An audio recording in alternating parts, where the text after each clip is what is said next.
So I just wanted to explain something real quick that I was explaining to my buddy who has an issue with like some pretty serious early extension where he gets his hips driving really far into the ball, up on his toes. It's a few things, it's not just one thing. One is you want to avoid, when you're coming through, you don't want to get your weight up on your toes doing the old Michael Jackson. You want, so at a dress, it's 50-50. Everything is centered at about, that first loops on your shoelaces there. Kind of right where your toe meets your foot, right on the balls of your foot, 50-50. As you get to the top, you're shifting all your weight back. All your weight should be back, essentially, or all the weight you're gonna get back by the time your club's here, to right here. It's by the time you're at the top, that needs to be shifting back forward towards your lead heel. Not just your lead foot, not your lead toes. A good exaggeration is to really get your toes off the ground. And that forces your body to have to turn around it. You can see how my spine angle stays the same, it doesn't straighten. Getting that front hip out of the way. But the issue, most people who are so used to early extending, that once they turn correctly, they can't release the club the same way they used to without hitting it extremely fat. So what you're gonna see from most tour players is when they come into impact, they're somewhere in here. And if I were to have that proper kind of arm and upper body placement that I should with a proper turn and not early extending, if I were to early extend, the club's way off the ground. So what they've been doing all this time, by early extending, then they then have to release very early to get the club down low enough to make contact with the ball. But of course, once you're turning correctly now, you can't do that without hitting the ball fat. So really what the feel is to hold that release for as long as you can. Feel like it doesn't release until you're here, or if ever. It's just a feel. Of course it does release, but if you can just feel like you're turning, keeping that right elbow tucked, or trail elbow tucked to your ribs, and just feel like you're turning through the shot. Of course, it's going to release, but what you're not going to do is what you had to do before when you were lunging into the ball, which forces an early release, no spin, no compression, no flight. What I feel is 50-50 in the beginning, I already said that, but it's a very quick movement. I feel like right as I'm getting in the top, my hips are bumping laterally forward a bit as they start to rotate open, yes. But what I feel as far as pressure shift in my feet is 50-50. And then right at the top, I feel the weight go from my trail heel to my lead heel. So it's kind of a trail heel, lead heel, right? So it's like trail, lead heel. Trail heel, lead heel. It's right there in transition. It goes from boom, boom, boom, boom. And you don't want to let this thing come up and out until well after you hit the ball. You might see some people like Justin Thomas like jumping off the ground, but their foot's actually moving more. Sorry, get this couch right here. But as they're coming in, they're not picking their foot up this way.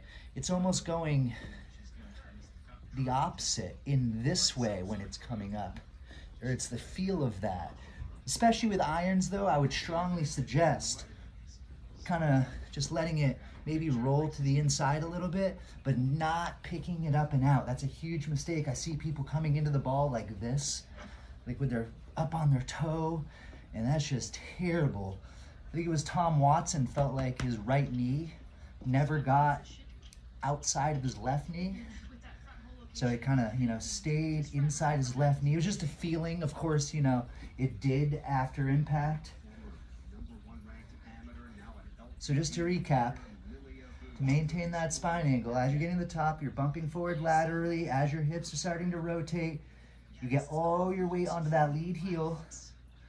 And hold that release. If you're learning this, feel like you never release the club. And it's just going through like this. And that's just the feeling. And what's going to happen is going to be more of that delayed release. And it's going to whip right through. Because you really just want to let gravity and just momentum build right at the top. Just let everything fall. You're essentially falling, your butt, the club, everything is falling onto that front heel. I'm exaggerating by lifting my toe up in the front, that front heel, and everything's coming through, and it's going to release. It's really hard to not actually release it, but that's just the feeling of holding that release off until the last possible second, getting all your weight onto that lead heel, keeping your butt back, you know, nice posture in the beginning, maintain that to the top. As you're getting to the top, you're coming forward. There's a little bit of a squat. Some people do this more than others. I don't like to have too much of a squat. There's just like a little bit of a squat. And then that front leg, turn around this way, a little angled. A little bit of the squat as you're coming through. And that hip's just getting out of the way, down target in back of you, so everything can drive through properly. And you don't have to have this early release and high hands up on your toes. That's the complete opposite. And my friend I'm talking about, he's a good player. I mean, he can shoot under par. You know, he's probably a scratch golfer or something like that. But he's just been doing this for so long, it's really hard to get him to stop. Like, through impact, and you know what, he's always had trouble hitting the ball too low. He wants to hit the ball higher. And it's the mistake a lot of amateurs make, is they want to hit the ball higher, so they're really trying to swing up on the ball, and you're putting no spin on it. You're not compressing the ball at all, not hitting it in the center. Keep your head still. I like to feel like I'm swinging around the tip of my nose, and then at impact, my front leg, my lead leg, is just, as you're posting up, is just like a bar. I feel like this is like not only the leg, but like everything here is kind of a bar, or a post, if you will, as they call it, post up, that you're just whipping around. And it's so easy if you just delay everything.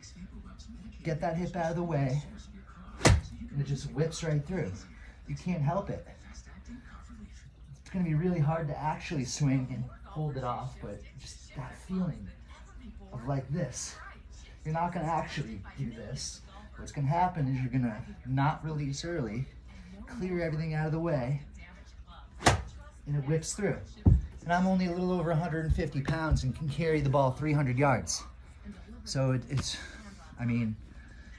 not so much how big you are or how hard you swing as much as it is, you know, hitting the ball with the right launch conditions in the middle of the face. All right, I hope that helped. I'll probably be making some more content later when I'm actually at the shop and can hit some balls. Peace.